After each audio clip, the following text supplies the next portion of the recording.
To present my talk speech today in All India Conference, and it's a great pleasure for me for my first visit to India, and especially starting with Delhi. I feel at home really. Thank you very much. To complete the retinal evaluation Professor Dr. Alewa started, I would like to talk about the 20 megahertz transducer. It's comparable in cases in which OCT is whether not available or can't be applied, whether due to opaque media or in young infancy. We are all acquainted with the 10 megahertz transducer in assessment, an overall assessment of the posterior segment, starting from the posterior capsule, lens capsule, to the vitreous-vitreoretinal relationship and to retinal assessment. But now the 20 megahertz transducer, it gives a higher, more specific evaluation of the posterior pole of the eye, giving more details. And for the time of the speech, I will just show some of the examples. This is a review article from published articles that now they comparing posterior like macular hole, and most of the papers talking about macular hole in comparison to OCT finding. Retinal thickening, you can detect retinal thickening by the 20 megahertz transducer up to the minimum macular thickness that we can adjust of 300 microns can be detected by the 20 megahertz transducer. And this is an example of a posterior pole contusion and retinal irregularity in the posterior pole in a case of a blunt trauma. Another example with a posterior staphyloma and a macular scar.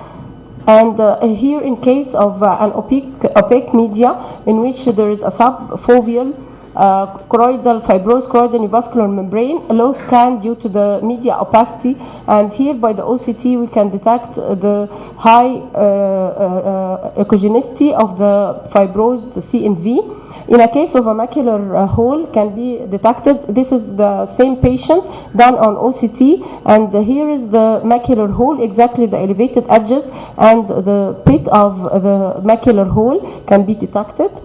And this is the same patient with using the the B-scan 10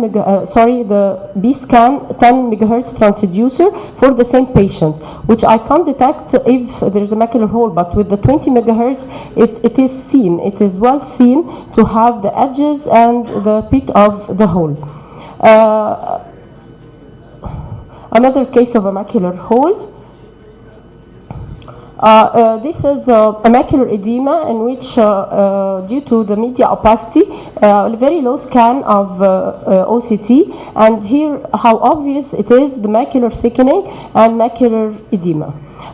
We can also detect the configuration, the morphological configuration of the macula, and here is by OCT, and the humping of the macula and the serous elevation of the inner retinal layer on the B-scan.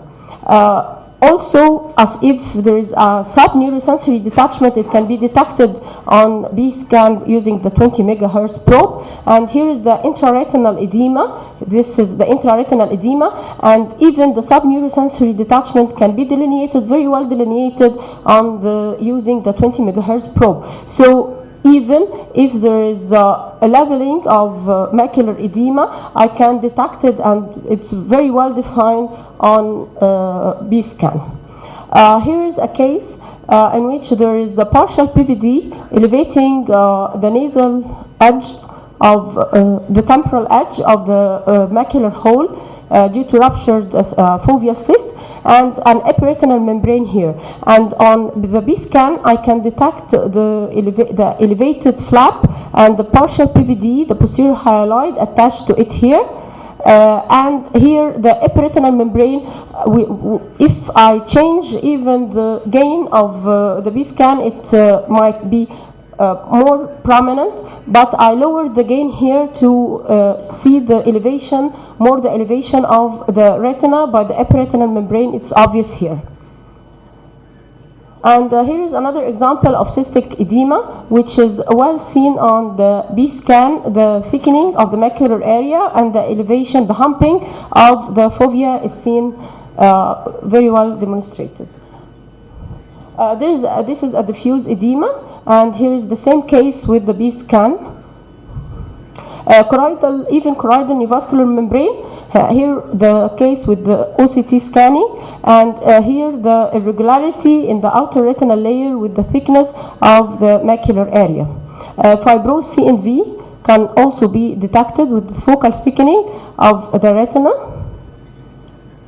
Another case of fibrosed CNV in a myopic patient with the posterior staphyloma, and here the thickness of the fibrosed CNV exactly almost similar like the OCT scanning.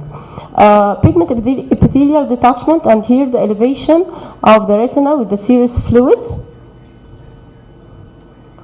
Epiretinal membrane with corrugation and macular buckering, and here is the thickness and the corrugation of the inner retinal surface. Posterior staphyloma with the partial PVD over it, and here we can detect it on the B scan.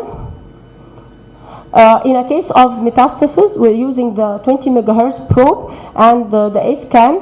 I didn't pretend to use low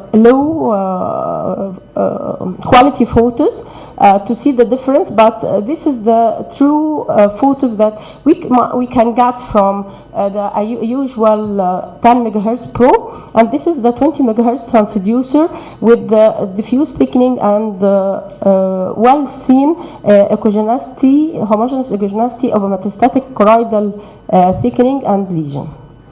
There is a diabetic patient with a vitreoretinal attachment and the optic nerve head, and here using for the same patient the 20 megahertz, in which there is well seen the posterior highlight attached to prepapillary thickening and irregular elevation at the prepapillary region. The posterior highlight well defined in front of a well-defined retinal echo using the 20 megahertz probe. And the optic pit, it can be very well defined easily, more easier than using, because it's a higher resolution for the posterior segment than the 10 megahertz, so it's well defined more with rather than with the 10 megahertz probe. So I can conclude that in patients with which impossible using the OCT, whether due to media opacity or is not available, the 20 megahertz probe is much cheaper, more reliable, and very sensitive in retinal and macular evaluation in cases with opaque media or whenever I can't use the OCT. Thank you very much for the attention.